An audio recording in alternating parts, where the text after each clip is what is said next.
Avez-vous déjà réfléchi à ce qui arrive à l'âme au moment précis où le corps est consumé par les flammes de la crémation? Ressent-elle de la douleur? Souffre-t-elle? Hurle-t-elle en silence? Ou bien tout se termine-t-il au moment de la mort, comme beaucoup le croient? Et si je vous disais qu'il existe des récits qui ont été cachés pendant des décennies, des révélations qui n'ont jamais été rendues publiques parce qu'elles étaient trop troublantes, même pour les plus grands érudits du monde spirituel? Ils ne veulent pas que vous sachiez cela, mais aujourd'hui, vous allez découvrir la vérité. Edgar Cayce, le prophète endormi, a fait des révélations qui ont choqué même des médiums expérimentés, et la doctrine spirit confirme qu'il existe un laps de temps entre la mort et le détachement de l'âme. Mais personne ne parle de ce qui se passe lorsque ce processus est interrompu par une crémation prématurée. Imaginez ressentir chaque cellule de votre corps se désintégrer, sans pouvoir vous échapper. Maintenant répondez, et si c'était réel, et si cela se produisait avec des milliers d'âmes dans le monde entier à cet instant même? D'où regardez-vous cette vidéo en ce moment? Croyez-vous que l'âme souffre après la mort? Commentez ci-dessous, car votre avis pourrait être beaucoup plus important que vous ne le pensez. Mais ne partez pas. Ce qui suit pourrait changer votre façon de percevoir la mort, pour toujours. La vision choquante d'Edgar Cayce sur la crémation. Pendant des décennies, Edgar Cayce a été surnommé le prophète endormi. Mais ce que peu de gens savent, c'est que dans ces états de transe profonde, Cayce accédait à des dimensions au-delà de la compréhension humaine et révélait des vérités troublantes sur l'âme, la mort et l'au-delà. Dans l'une de ses lectures les plus énigmatiques, on a interrogé Cayce sur les pratiques funéraires, et sa réponse a laissé tout le monde sans voix.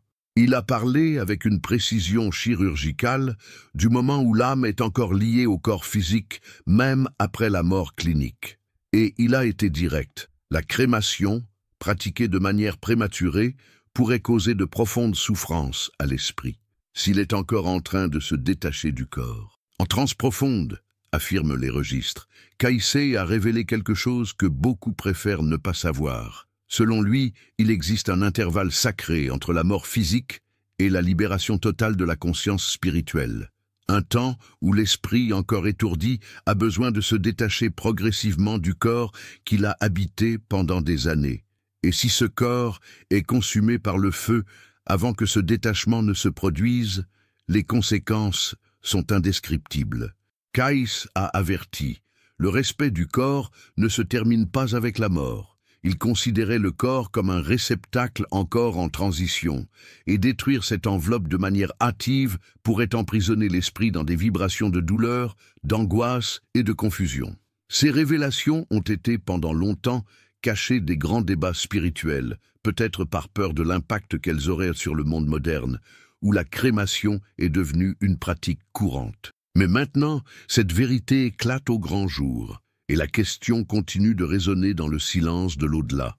Combien d'âmes hurlent sans que personne ne les entende? Que dit la doctrine spirit sur la crémation? Dans la doctrine spirit, la mort du corps physique n'est pas la fin de la vie. C'est simplement la transition vers une autre forme d'existence. Mais ce que peu de gens savent, et ce qui est rarement dit lors des veillées funèbres hâtives et des cérémonies silencieuses, c'est que ce processus de détachement entre le corps et l'esprit n'est pas toujours immédiat. Selon Allan Kardec, la séparation entre le corps et le périsprit, la structure énergétique qui relie l'âme à la matière, peut prendre des heures, voire des jours. Tout dépend de l'élévation morale, du degré d'attachement à la matière, du type de mort et de l'état mental de la personne avant son départ. Les esprits les plus évolués, conscients de la vie après la mort, parviennent à se détacher rapidement. Mais ceux qui sont encore liés à la matière, attachés aux personnes, aux biens ou aux douleurs, peuvent encore ressentir, penser et souffrir même après la soi-disant mort clinique. Maintenant, réfléchissez attentivement.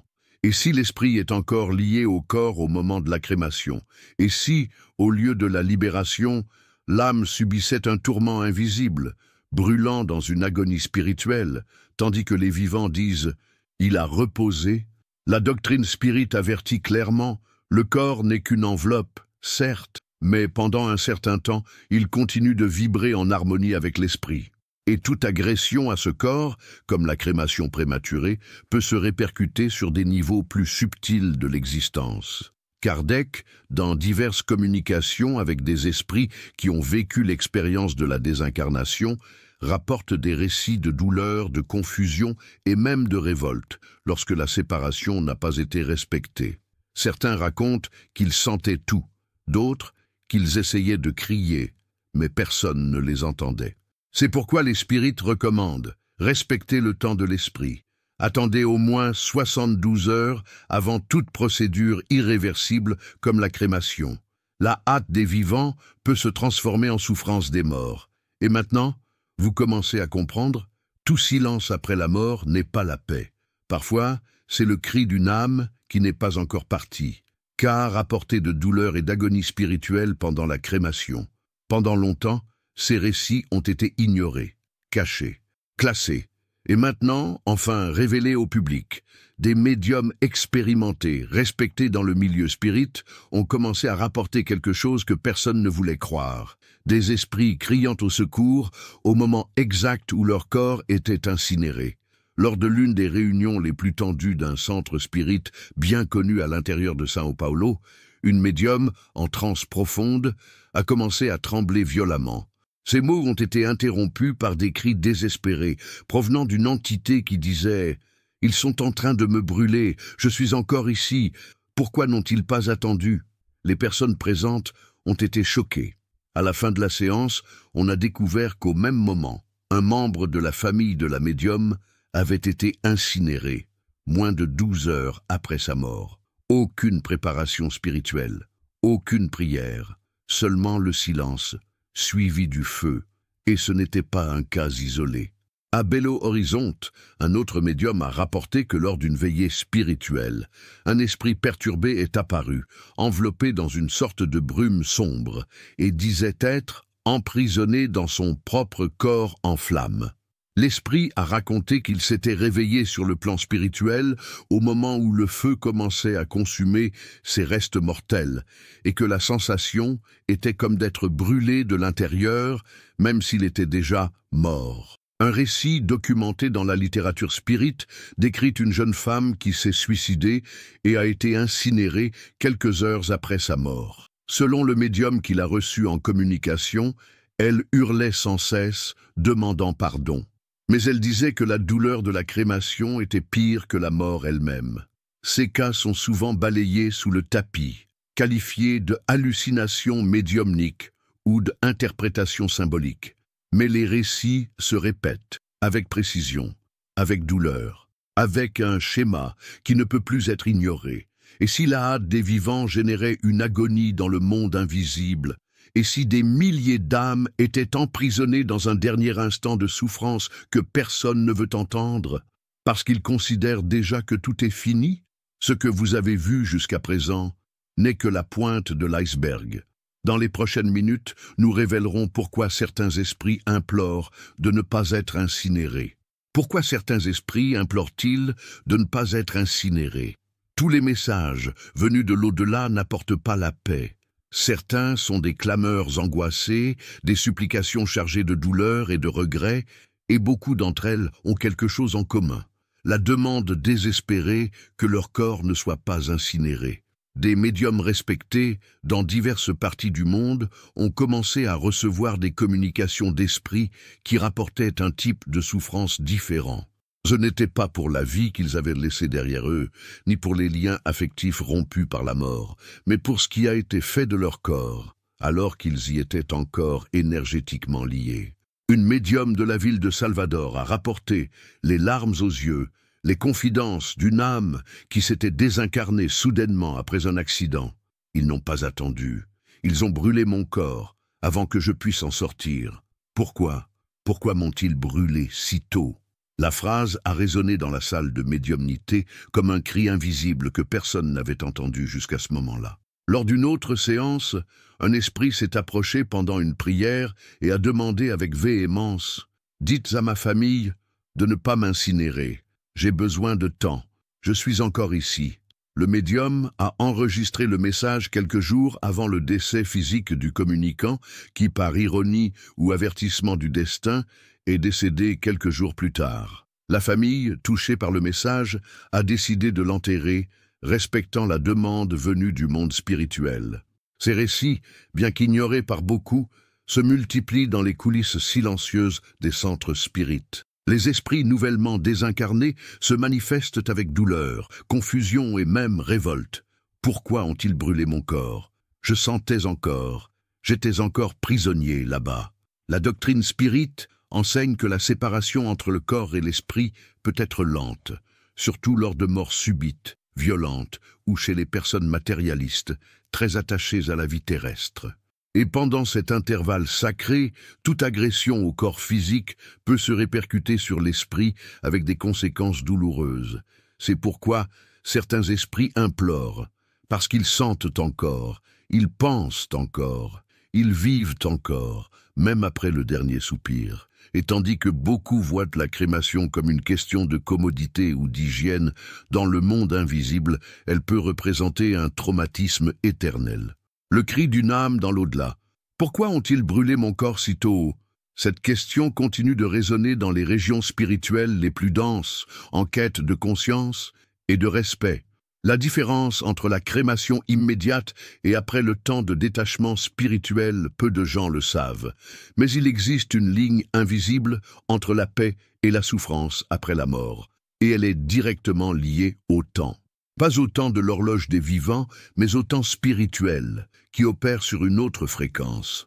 Selon les enseignements de la doctrine spirite, en particulier dans les écrits et les communications enregistrées par Allan Kardec, l'esprit ne se détache pas toujours du corps à l'instant de la mort physique. En fait, ce processus peut prendre des heures, voire jusqu'à 72 heures, selon l'évolution de l'âme, l'état émotionnel, le type de mort et l'attachement à la vie matérielle. Cette période est connue sous le nom de temps de détachement. C'est le moment où l'esprit, encore confus, commence à se défaire des impressions du corps, de l'esprit et de la vie terrestre. Il peut voir son propre corps inerte, entendre les voix autour de lui, essayer de parler aux vivants, mais personne ne l'écoute. Il est encore prisonnier, il sent encore, il souffre encore. Et c'est exactement là que réside le danger. Lorsque le corps est incinéré avant que ce détachement ne soit complet, l'esprit peut expérimenter quelque chose de similaire à la douleur physique, même s'il est dans une autre dimension. Des médiums ont rapporté que certains esprits décrivent ce moment comme un tourment brutal, comme s'ils étaient brûlés vifs, mais pas dans le corps, mais dans l'âme. Beaucoup sont incinérés vivants, spirituellement parlant. La crémation immédiate, motivée par la hâte, la commodité ou le manque de connaissances, peut devenir un acte de violence invisible, silencieuse et irréversible. C'est pourquoi de nombreux érudits du spiritisme recommandent d'attendre au moins 72 heures après le décès, en respectant le temps nécessaire pour que l'esprit finalise son processus de libération.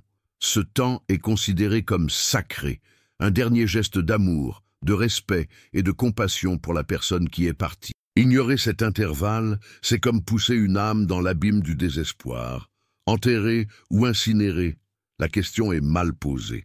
La vraie question est, donnons-nous à l'âme le temps de partir en paix, ou la brûlons-nous avant qu'elle ne puisse même pas dire adieu? Que se passe-t-il avec l'âme au moment précis de la crémation? Au moment où le feu commence à consumer le corps physique, quelque chose qui va bien au-delà de ce que les yeux humains peuvent percevoir se produit dans une dimension invisible. L'âme, liée au corps par une enveloppe subtile appelée périsprite, une sorte de corps spirituel, ressent chaque transformation, chaque rupture. Le périsprit maintient le lien entre l'esprit et le corps matériel, fonctionnant comme un pont vibratoire et magnétique. Lorsque le corps est soumis à la crémation, la chaleur intense et le feu provoquent une rupture brutale de ce pont. C'est un processus violent, où les vibrations du périsprit sont forcées de se défaire rapidement. Cette rupture n'est ni douce ni instantanée, c'est un arrachement douloureux de l'âme de l'enveloppe qui l'a protégée pendant toute son existence physique.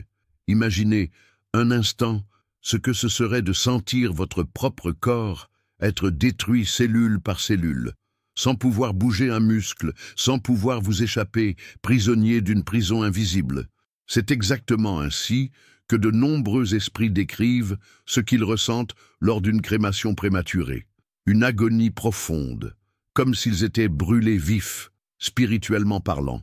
Le choc vibratoire peut générer de la douleur, de la confusion et même un traumatisme sur le plan spirituel. Cette souffrance peut laisser des traces difficiles à effacer, empêchant l'âme de poursuivre son chemin en toute tranquillité. C'est pourquoi la doctrine spirit alerte sur l'importance de respecter les temps naturels de la transition. La crémation immédiate peut être un véritable tourment invisible, une violence silencieuse que peu de gens connaissent, mais que de nombreux esprits vivent. C'est comme sentir son propre corps être détruit, sans pouvoir s'échapper. Pourquoi Edgar Cayce recommandait-il la prudence avec la crémation? Edgar Cayce, connu comme le prophète endormi, a toujours insisté sur l'importance de respecter le corps physique, non seulement pendant la vie, mais aussi après la mort. Pour lui, le corps était bien plus qu'une simple enveloppe matérielle. Cayce voyait le corps comme le temple de l'âme, même après la mort. Dans ses lectures, Cayce avertissait que le corps porte des impressions énergétiques et spirituelles, qui restent actives pendant un certain temps, fonctionnant comme un pont essentiel pour l'âme dans son voyage de transition. Il disait que lorsque le corps est détruit rapidement, comme lors d'une crémation immédiate, sans la préparation spirituelle adéquate et le temps nécessaire au détachement de l'esprit, cela peut provoquer un déséquilibre énergétique qui interfère avec le processus naturel de l'âme. Pour Cayce, la hâte des vivants à accélérer les adieux physiques peut causer des souffrances invisibles, forçant l'âme à rester attachée à des vibrations denses, ce qui rend sa libération difficile. C'est pourquoi il recommandait la prudence et le respect, suggérant que le corps soit traité avec révérence, permettant à l'esprit de se détacher calmement et dignement. Cette vision renforce l'idée que le corps, même après la mort, mérite d'être honoré, car il est encore lié à l'âme qui habite le plan spirituel. Cayce nous rappelle que nous ne devons pas détruire un temple qui garde encore les énergies de l'être qui est parti. Signes spirituels pouvant apparaître après une crémation traumatisante. Toutes les crémations ne se terminent pas dans le silence et la paix. Dans de nombreux cas, ce qui devrait être un adieu serein se transforme en un terrain ouvert pour des manifestations spirituelles troublantes, des signes clairs que quelque chose n'a pas été respecté dans le délicat processus de transition. Divers récits font état de phénomènes paranormaux après des crémations traumatisantes. Des lumières inexplicables, des voix lointaines, des ombres qui bougent seules et des présences ressenties avec intensité dans l'environnement. Les centres spirites et les médiums expérimentés rapportent que dans les lieux proches de crémations effectuées de manière prématurée et sans les rituels appropriés, il y a une fréquence énergétique dense, chargée d'angoisse et de confusion.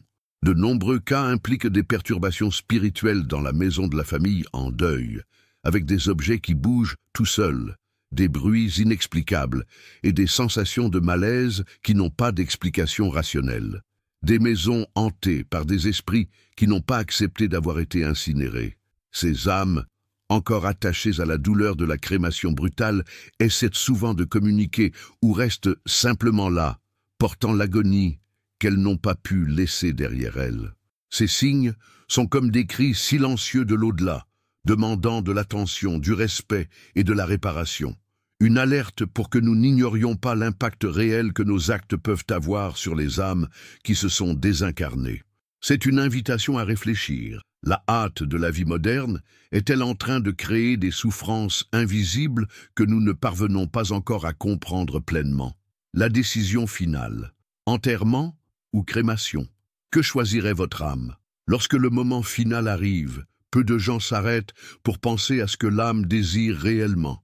Veut-elle que son corps soit incinéré rapidement sans avoir le temps de faire ses adieux?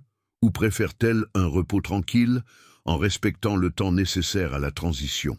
La doctrine spirit nous enseigne que le véritable repos de l'âme dépend du respect de ce processus délicat, parce que ce n'est pas le corps qui ressent, mais l'esprit qui y est encore lié.